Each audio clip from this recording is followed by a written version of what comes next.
Can't believe it. I got held up in a work zone. They had one lane closed and the speed limit at 35 miles an hour. Oh, it burns me up. Yeah, but those people are working with cars flying by at just a few feet away. Come on, it doesn't look that dangerous to me. Remember, how would you like it if someone drove through your workplace at 65 miles per hour? Work zone crews are just doing their job. Speed a little, lose a lot in work zones. My husband was a flagger for New York State DOT, and he was struck and killed. My oldest is 16. He has a disability. Devin did everything with Gary, Daddy's little girl. And Alex is my little man, and he's just like Gary. I hope that people realize that they're just trying to make the roads better. They're doing their job, and they just want to go home at night. Please pay attention. Please be aware that there are people, not just equipment, not just cones. Thank you.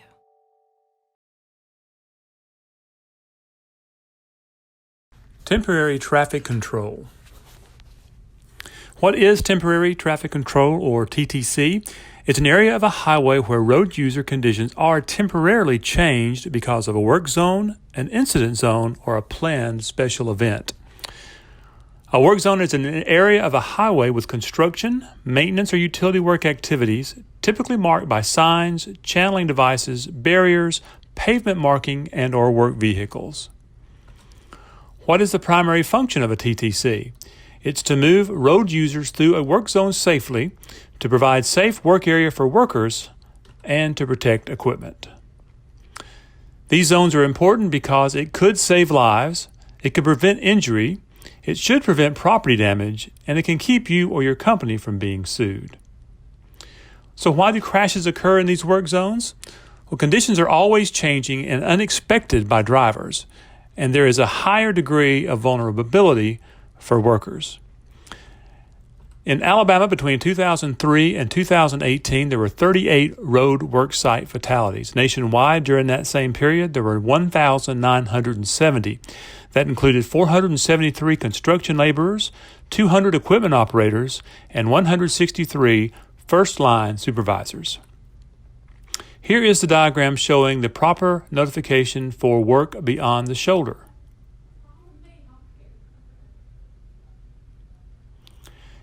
Here is a diagram showing the proper stationary lane closure on a divided highway. Here is the proper diagram for lane closure on a two-lane road using flaggers.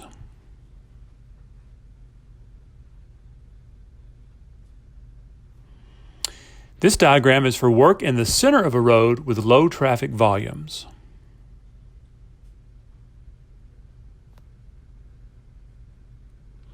This figure is for a double lane closure on a freeway.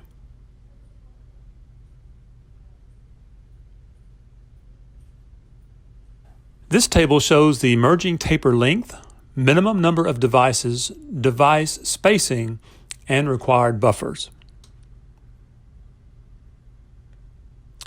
This table shows the stopping sight distance as a function of speed.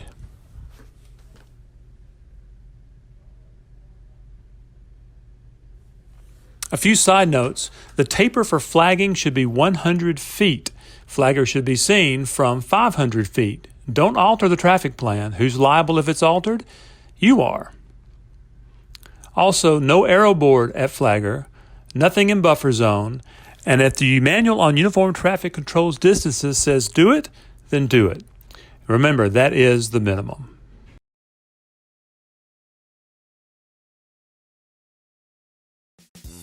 Defensive driving sounds like it is part of some sort of stunt driving course, but it's not. It's about understanding the dangers of driving and knowing how to avoid them, whether that means preparing your route, your car, or yourself. Here are 10 defensive driving practices to help you get safely from A to B. Number 1. Know where you are going. If you're going somewhere familiar, then you don't need to worry. However, if you're going somewhere new, you really should check the route. You have a few options here. You can go old school and use a traditional map, but that does make things a little difficult. Your best bet is to use an app. However, remember that apps are not always correct, so take care when following directions. Number 2. Weather and road conditions.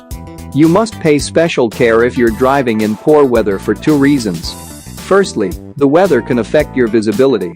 For example, rain, snow, and fog can dramatically change how far you can see.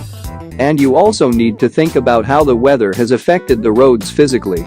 A few days of rain mixed in with heavy traffic can make a small pothole measurably larger. If you can't see the surface of the road, drive slowly, even if there is no traffic to speak of. Number 3. Don't drive too close. Weather also affects how much stopping distance is required. Remember, stopping distance changes depending on the weather, the state of the road, visibility, and how tired you are. That's a lot to remember, but forgetting could be costly. To give you a few examples of how things dramatically change, if a car is traveling at 20 miles per hour, it needs about 3 car lengths to stop, 40 miles per hour requires 9 car lengths, and 70 miles per hour needs a staggering 24 car lengths. And that's in good conditions. Number 4. Nighttime driving. Defensive driving at night is more important than during the day. If you don't have to drive at night, it's probably best not to.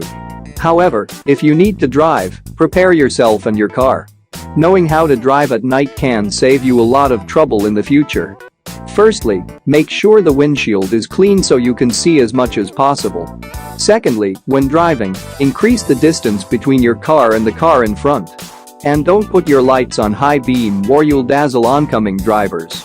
And if you're tired, for goodness sake, stop, no destination is that important. Number 5. Do not use your phone. Whenever you are driving, you should always remember one thing. A car weighs over a ton and can kill in seconds. It is not a toy and should not be treated as one. So, treat driving with the respect it deserves. Defensive driving means not using your phone. A remarkable study from the UK showed that using a phone is more dangerous than drinking and driving because people are unaware of how much their phone is distracting them from driving safely. Number 6. Don't drink and drive.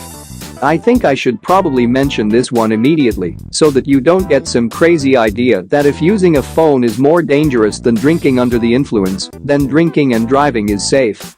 It most certainly isn't. If you think you can drive just as well drunk as sober, you cannot.